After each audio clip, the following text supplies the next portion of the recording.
Formula 1 has a brilliant history of cheating. In 1984, the first turbo era of Formula 1, the FIA had stipulated that race cars had to weigh a minimum of 540 kilograms and consume a maximum of 220 litres of fuel per race. Tyrrell was the only manufacturer who still used a naturally aspirated engine. That meant their car was much lighter than 540 kilograms. So they employed a trick earlier used by teams like Brabham and Williams. But while those teams had simply started races with water meant for brake cooling, which they later dumped, Tyrrell took it far further. They added nearly 64 kilograms of lead shot to the 2 gallons of water, obviously to further increase the weight they could shed on the first couple of laps. It was only when some of this lead shot leaked out into the paddock that it was spotted by the other teams. When the FIA had a look, they found that the water actually contained extra fuel.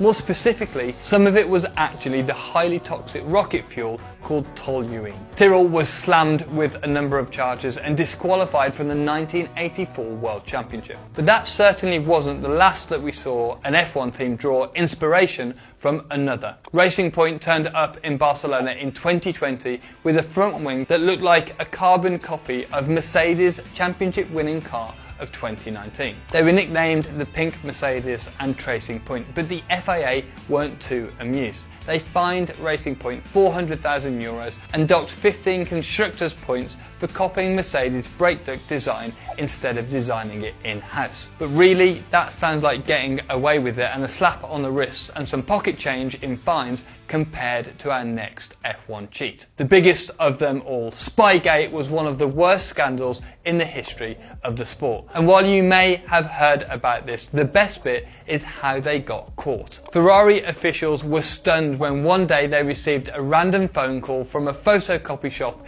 in Woking. The caller was a man who claimed to have 800 pages of classified Ferrari design documents with him. He told the confused Italians that he had been handed over the papers by McLaren race engineer Mike Coughlin's wife, Trudy Coughlin, to make copies of it. Turns out a disgruntled Ferrari engineer, Nigel Stepney, had handed over the documents to his friend Mike in the McLaren paddock. Meanwhile, on the racetrack, McLaren and Ferrari were locked in an intense championship battle. A massive inquiry was initiated. The FIA found that no confidential information had reached anyone else inside the McLaren paddock. Ferrari assigned Stepney to a new position far away from the racetrack, and McLaren was ordered to pay a fine of $100 million. Whilst that scandal was busted by a guy in a Photoshop, this one was busted by some genius reverse engineering. In 2018, every team that wasn't running a Ferrari engine had noticed that in a straight line, the Ferraris were absolutely rapid without running a low downforce setup.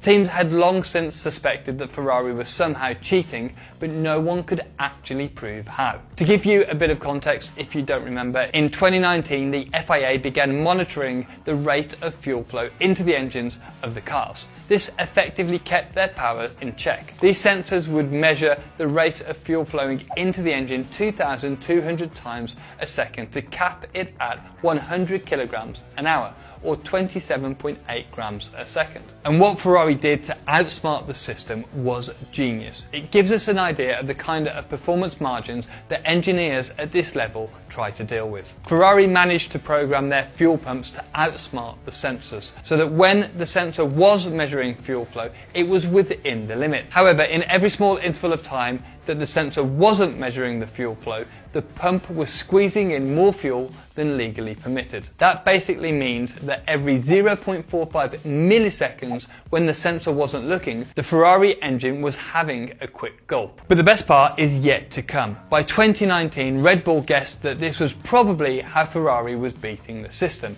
But instead of complaining to the FIA and having them investigate, they took it to the next level. They actually reversed engineered this and 2 other possible ways that Ferrari were gaining their advantage. They then presented all their systems to the FIA and asked for clarification on their legality.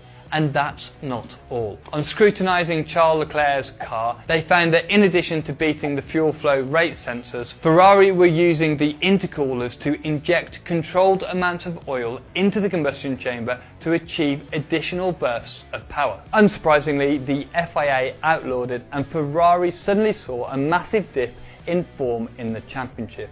Their 2020 season was their worst in 40 years. The terms of the settlement between Ferrari and the FIA were kept secret, and this was disputed, of course, by the other teams. But Red Bull had outsmarted Ferrari to win that round.